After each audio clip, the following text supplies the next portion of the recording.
Every winter, the coast of Santa Barbara, California attracts whale lovers when large pods pass by the area as part of their annual migration. Just the sight of these majestic humpbacks is awe-inspiring. Weighing close to 90,000 pounds and larger than a Greyhound bus, they have huge pectoral fins and powerful tails called flukes that can measure up to 12 feet in length. It's very rare for people to have close contact with these enormous animals. But for one humpback whale, an up-close human encounter turned out to be a miracle. On the morning of November 1st, 1993, an El Capitan State Park Ranger was alerted to a beached humpback whale. He immediately called Peter Howarth, director of the Marine Mammal Center.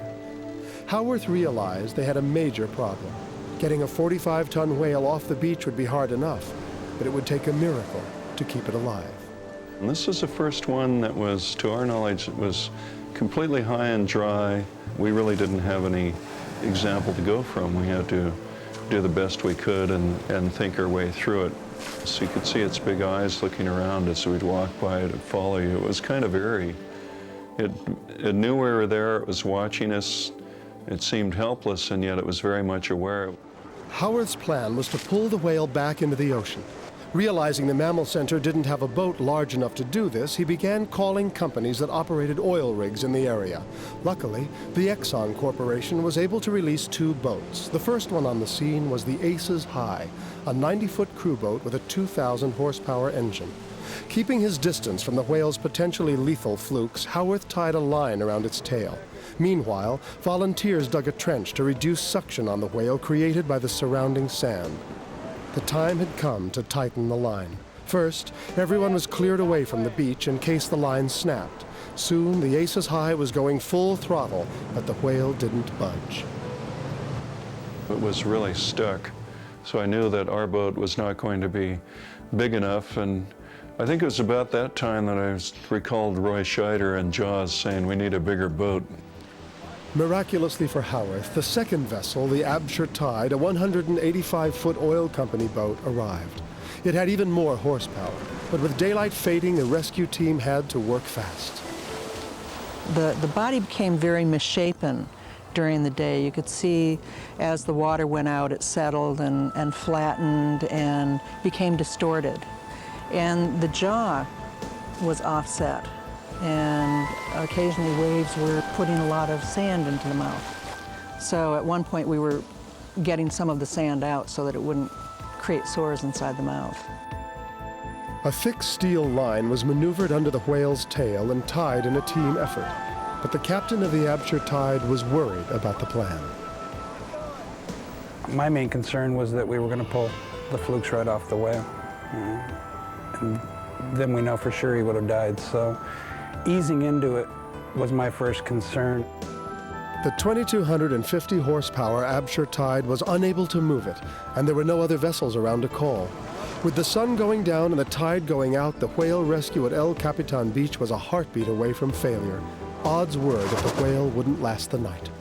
We were running out of daylight. We didn't have a whole lot of time left, and we had to make a decision. And the only thing that really came to mind was putting about 50 foot of slack into that line and backing up full astern, and as it came tight, we'd either snap the line or the whale would move.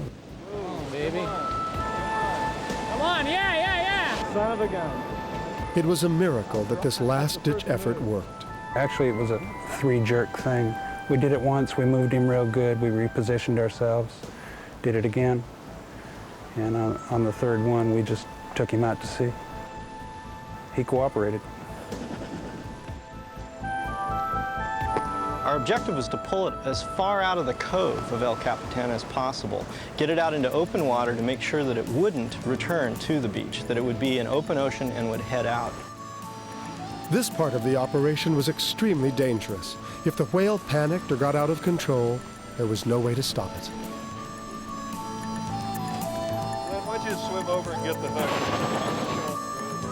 At that point, the water was quite clear out there, although it was getting dark, and the whale turned around and gave me the eyeball. I could see him actually looking at me and lying on the flukes and saying, "Well, I hope you just stay calm here. You know, we're almost done, but just be nice. All I got to do is cut this line." And and then you can go and be happy. Ed, on the first breath. Good work. We swam around the whale. I swam around a couple times. It's still watching me. It was just sitting there resting, and went all the way around back to its flukes again. Well, okay, it's time to get going here. And I grabbed onto the tip of the fluke where I knew I'd be clear if it got excited, and just sort of gave it a pump or two up and down, sort of jump-started it. And at that point, it started moving slowly off. Thanks to the efforts of some dedicated and knowledgeable marine enthusiasts and some miraculous good luck, a majestic member of an endangered species was able to live.